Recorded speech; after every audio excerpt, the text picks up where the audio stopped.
dia.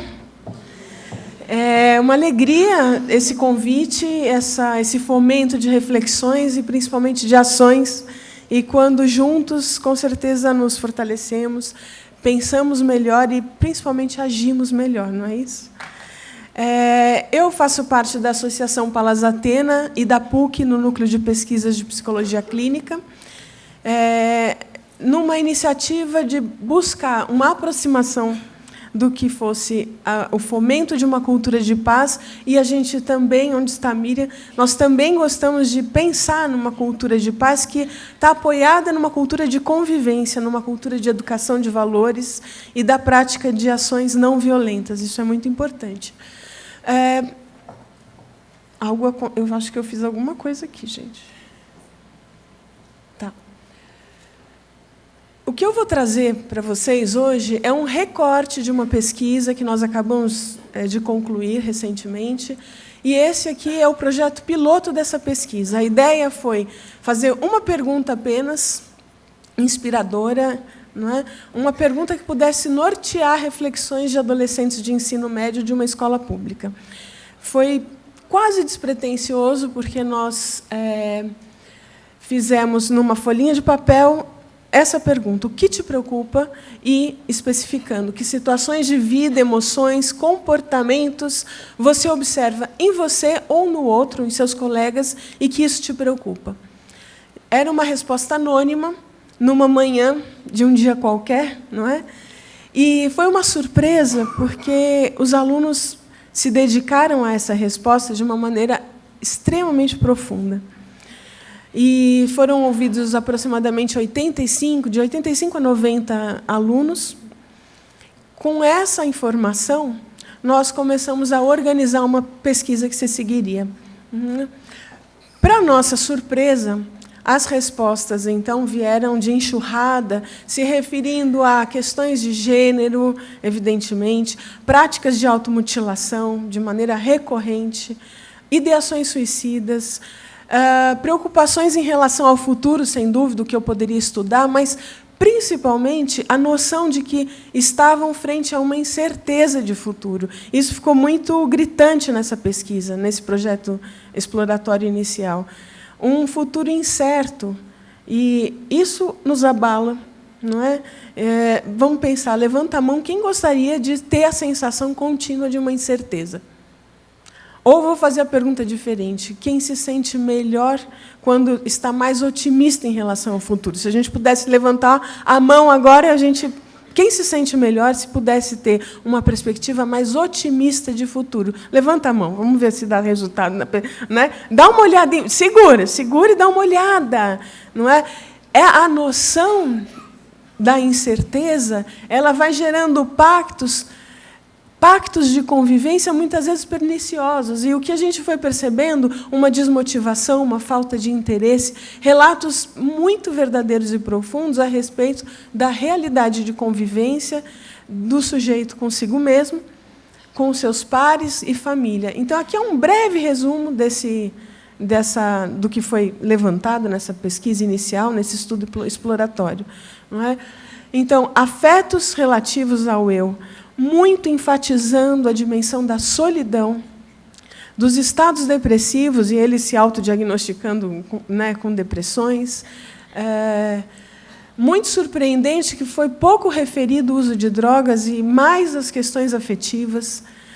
A relação da violência entre pares nem foi tão mencionada, mas a insegurança em relação à possibilidade de confiar. Isso também foi algo extremamente referido. Situações de abuso sexual, relatos recorrentes de pessoas que tinham sido, de alguma maneira, ou violentadas, vamos dizer, em vias de fato, não é? O abuso em si, o estupro em si, mas sucessivas experiências de erotização precoce, de uma relação de desconfiança com o adulto cuidador. E aí isso é de morrer. Não é? A sensação de escassez da vontade de viver, relatada também há muitas e muitas falas e relatos. Isso é espantoso, não é? Isso é espantoso, gente. Não é? E isso a gente confirma. Eu sou psicóloga clínica já há alguns anos, para mais ou menos 25 anos, e isso é espantoso, porque confirma no consultório coisas que os adolescentes estão falando, e não só em escola pública. Isso é muito importante de relatar aqui. Não só em escola pública. Não é? A desesperança, a sensação de que está pesado viver. Eu vou deixar para mostrar algumas imagens, porque o que nós começamos, então, a mapear foi a perspectiva de criar uma metodologia, não é, de convivência, de diagnóstico nas escolas, para reconhecer o que fica subliminar como um pulso frequente, invisível, às vezes. E esses adolescentes foram muito generosos. Então, às vezes, eu me olho no espelho e penso, eu não sou assim. Muitas pessoas falam que eu mudei, que eu não sou mais o mesmo, que estou diferente. Aqui é importante dizer que a adolescência é isso mesmo, não é? Um movimento de muita mudança, de uma efervescência de experiências internas e relacionais, e, evidentemente, que a questão da identidade é a pauta na adolescência. Mas o relato que se segue é de uma mudança, não apenas nessa questão identitária, mas de um sofrimento onde a pessoa já não se reconhece. E não reconhece o quê? Não? Estou sofrendo muito, tudo ao meu redor está desmoronando. Eu só peço ajuda aqui no fundo do poço. Estou precisando conversar, desabafar, interagir, e eu só peço ajuda. Não foi um relato, essa é uma frase, mas várias pessoas, na verdade, pedindo ajuda e, principalmente, agradecendo por tudo que eu estava fazendo. O tudo que eu estava fazendo é entregar uma folha numa manhã, só isso. Várias pessoas, muito obrigado, sabe, que Deus te ilumine, todas aquelas votos de consideração, que a minha vida fosse incrível, mas por uma coisa simples, que é, o que te preocupa? A noção de que um adulto possa se importar gera um impacto na vida dos jovens e de crianças que é inimaginável.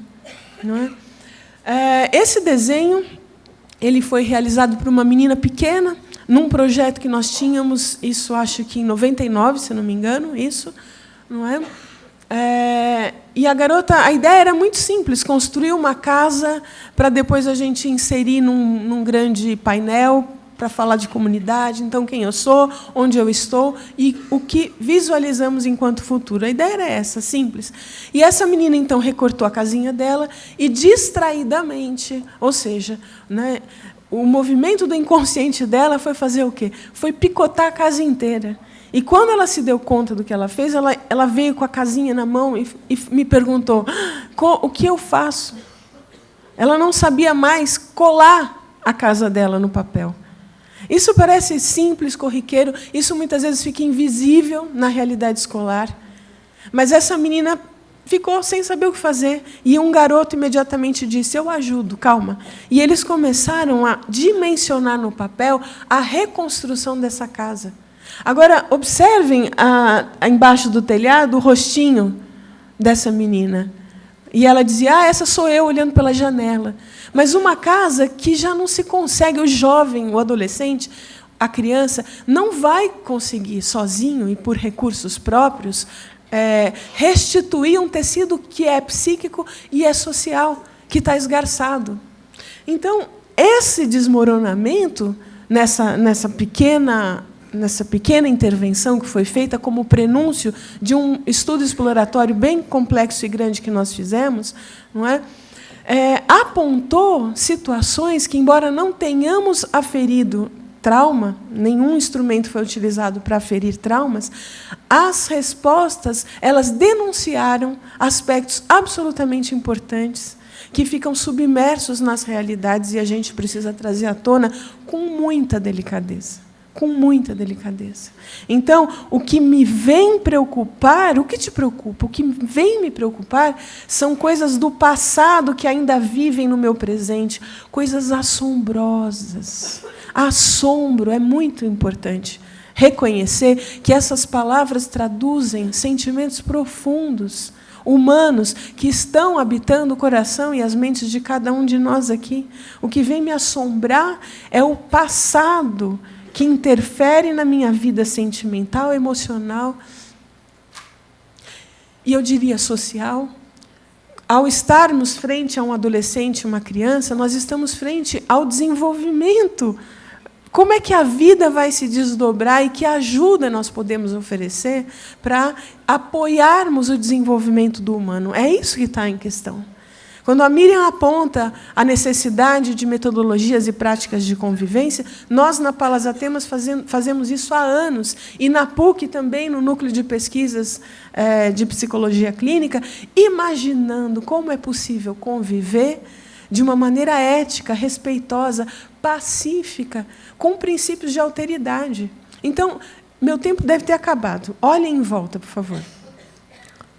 Agora, olhe verdadeiramente, porque olha o que acontece na representação que essa menina faz do suicídio. Olha isso aqui. A face do suicídio é uma face esvaziada. Ai, estou falando. Como fala isso? Esvaziada. Perde-se o rosto. Agora, pensa nesse segundo numa pessoa importante para você. Pensou? Você pensou no rosto dessa pessoa. Pensa numa pessoa que você detesta. Pensou? Você pensou no rosto. A gente não pensa, sei lá, se eu pensar na minha filha, eu não pensei no pescoço dela. Eu olho os olhos dela. A minha mente compõe o rosto. Uma face vazia é uma face que não mais se reconhece e que não é reconhecida pelo outro. Nesse estudo exploratório, onde nós fomos aprofundando essa pesquisa, o desenho foi um recurso para fazer uma mediação, porque entre o que nós dizemos que seja um sofrimento e nomeamos conscientemente que é o sofrimento, e aquilo que uma metodologia segura possa aprofundar a expressão desse sofrimento, acaba trazendo elementos que são mudos, muitas vezes, socialmente. Mudos, calados. A água da chuva desce a ladeira. Fragmento de Fernando Pessoa. Aquele finalzinho do livro, sabe? São aqueles restinhos que ficaram na gaveta do Fernando Pessoa e alguém se deu o trabalho de começar a buscar. É isso que nós estamos fazendo. Reconhecendo os fragmentos, buscando essa experiência pura e singela de cada jovem. Não é? Há muito que contar a dor e o pranto. Há muitos que cantam a dor e o pranto. E uma coisa qualquer e outra coisa qualquer.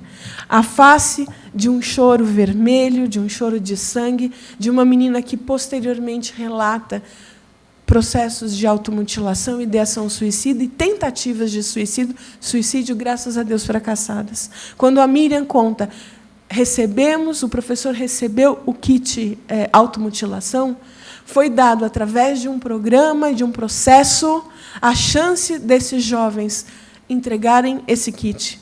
Porque, mesmo no consultório ou na realidade escolar, não se pode tirar o kit antes da hora. Porque, se é o único recurso possível, é esse para uma pessoa, não é? Não se pode querer tirar um sintoma sem oferecer recurso e potencialidade. O nosso trabalho como educadores e como profissionais da área da saúde, da educação, da economia, enfim, administração, é fomentar espaços onde seja possível enaltecer o humano pelas suas capacidades e não apenas pela dor. Reconhecimento da dor é importante, mas, sem dúvida, visibilizar a violência é um compromisso da cultura de paz, da cultura da convivência. Dar visibilidade ao que parece tão evidente e não é. E, além de dar visibilidade, é estimular a criatividade. Eu acho que é isso que uma jornada para a paz, no caso do SESI e na parceria com o Canal Futura, é isso que os nossos encontros de valorização da convivência, na Palas Atenas, na PUC, e em cada uma das escolas de vocês, é gerar estímulo à nossa criatividade, para que possamos, sem dúvida alguma, fomentar espaços criativos de convivência e de valorização da alteridade como resposta possível ao desafio da convivência e do que seja estar vivo e não desistir de viver e apoiar a vida de quem quer que seja numa atitude ética e prospectiva de saúde. Muito obrigada, gente.